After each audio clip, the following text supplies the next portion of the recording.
Chapter 43. What Mrs. Cushel Says. Time passes in school the way it always does. Mrs. Cushel changes the bulletin board from holidays to "We are all artists."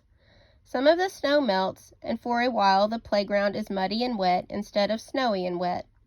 The next holiday will be Martin Luther King Jr. Day. On a morning that is dark and rainy and chilly, Mrs. Liebler walks me to our classroom as usual.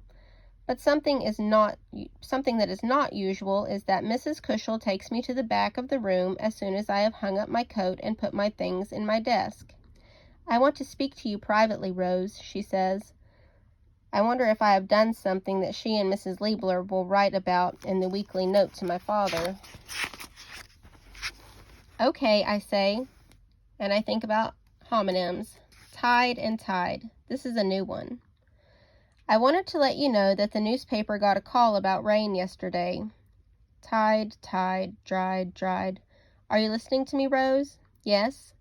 "A man named Jason Henderson phoned. He said someone had sent him the article and that Rain is his family's dog. The newspaper put him in touch with Happy Tales, and Mrs. Caparel is certain that he and his family are Rain's original owners. All of their information matches up with the information from Rain's chip. Also, they have lots of photos of themselves with Rain." Mrs. Cushel pauses and looks at me seriously. "I don't know whether this is good news for you or bad news."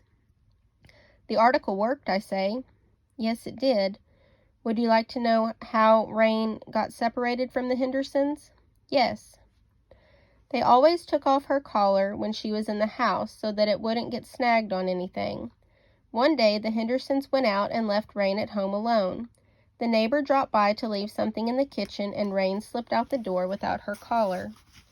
The neighbor didn't see her leave, so it was several hours before anyone knew she was missing. This happened 2 days before your father found her, Rose." "The Hendersons weren't irresponsible after all," I say. "It was an accident. Rain left their house without her collar, just like she left our house after the storm without her collar." "Yes, a sad accident. We'll never know how Rain wound up so far from home, but she did. The Hendersons looked for her in their town. They put up flyers and placed an ad in the paper, but no one called to say they had found her, because we had her." Mrs. Cushel cocks her head to the side. "But now you've done a very brave thing, like Mrs. Perlman said." "Okay. The rest of the story you learned yourself.